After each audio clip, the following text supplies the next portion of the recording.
Families welcome to subscribe. நான் சத்யா. இன்னைக்கு என்ன பார்க்க போறோம் அப்படின்னா எப்படி கறி மசாலா தூள் செய்யணுங்க பார்க்க போறோம். இந்த மசாலாவை நீங்க வெஜ் அண்ட் நான் வெஜ்க்கு யூஸ் பண்ணலாம்.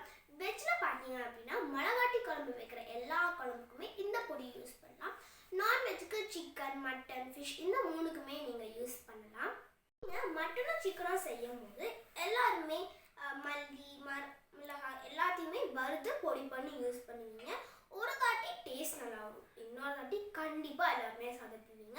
அதுக்கு பதிலாக இந்த மாதிரி பல்காவாக செஞ்சு வச்சுருந்தீங்கன்னா தேவையான போது நீங்கள் யூஸ் பண்ணிக்கலாம். அம்மாவும் இந்த மாதிரி தாங்க சதப்புனாங்க, அதனால அம்மா இந்த மாதிரி பல்காவாக செஞ்சு வச்சுட்டாங்க. வீடியோக்குள்ள போய் எப்படி ப்ரிப்பேர் பண்ணுறதுன்னு பார்க்கலாம்.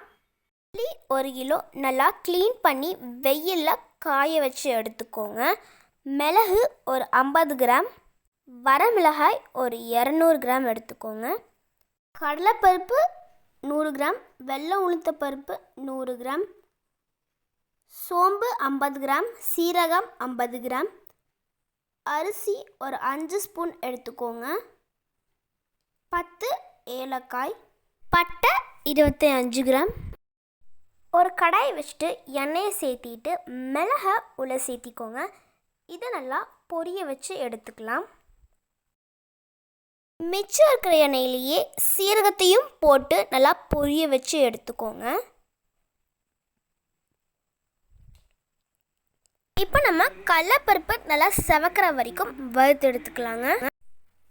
வெள்ளை உளுத்த பருப்பையும் நல்லா செவக்க வச்சு எடுத்துக்கோங்க. வறுத்து வச்சுருக்க பொருள் எல்லாத்தையுமே இந்த மாதிரி ஒரு பெரிய பாத்திரத்துக்கு மாற்றிட்டு சோம்பு, பட்டை, ஏலக்காய் இதையும் சேர்த்திட்டு நல்லா கலந்து கொடுத்துக்கோங்க.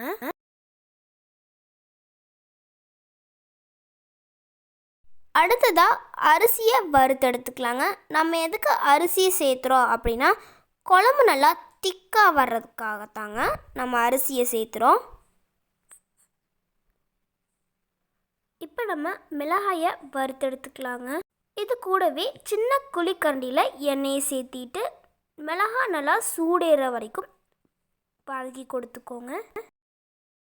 நம்ம எதுக்கு எண்ணெய் சேர்த்துறோன்னா மிளகாயை வறுக்கும்போது மிளகாயிலேருந்து காந்தல் வருங்க, அதுக்காகத்தான். வறுத்துட்டு இரும்பு கடாயை சூட்லேயே வச்சுருங்க. இப்போ நம்ம மல்லியை 1/2 கிலோவாக வறுத்தெடுத்துக்கலாங்க. வறுக்கும்போது எண்ணெயும் உள்ளே சேர்த்தாதீங்க. இப்போது காய வச்சு எடுத்து வச்சுருக்க ஒரு கைப்பிடி அளவுக்கு கருவேப்பிலையை சேர்த்திட்டு கொஞ்சமாக மிளகாயையும் உள்ளே சேர்த்திட்டு நல்லா கலந்து கொடுத்துக்கோங்க. மிளகாயில் இருக்கிற எண்ணெயே மல்லி வறுபடுறதுக்கு சரியாக இருக்குங்க.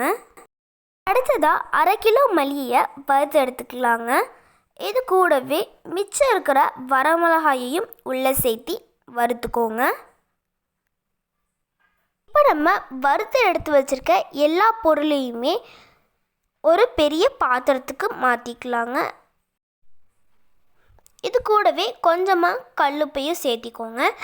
ஏதாச்சும் வறுபடாமல் பச்சையாக இருக்கிற மாதிரி உங்களுக்கு டவுட் இருந்துச்சுன்னா இந்த மாதிரி கொஞ்ச நேரத்துக்கு கலந்து கொடுத்துக்கோங்க. இந்த மாதிரி எல்லாமே ஈக்குவல் ரேஷியோவில் இருக்கணுங்க. இது நல்லா ஆற வச்சு ஒரு ஏர்டைட் கண்டெய்னரில் மாற்றிக்கோங்க. அரைக்க போகும்போது ஒரு சில்வர் பாத்திரத்துக்கு மாற்றிட்டு அரைச்சி எடுத்துகிட்டு வந்துக்கோங்க. இதை அரைச்சிட்டு வரலாங்க. இதை அரைச்சிட்டு திரும்பவும் ஆற வச்சு ஒரு ஏர்டைட் கண்டெய்னருக்கு மாற்றிக்கோங்க. அவ்வளோதான், நம்மளோட சூப்பரான கறி மசால் தூள் ரெடி ஆயிடுச்சு. இந்த கறி மசால் தூள் செய்யறதுக்கு முன்னாடி உங்கள் மிளகாய் காரம் அதிகமாக இருக்குமா கம்மியாக இருக்குமா அப்படின்ற பொறுத்து 200 கிராம் மிளகாயை நீங்கள் அட்ஜஸ்ட் பண்ணி சேர்த்திக்கோங்க. நம்மளோட சூப்பரான கறி மசால் தூள் ரெடி ஆயிடுச்சு. இந்த வீடியோவை நீங்கள் லைக் பண்ணுங்கள், ஷேர் பண்ணுங்கள், சப்ஸ்கிரைப் பண்ணுங்கள்.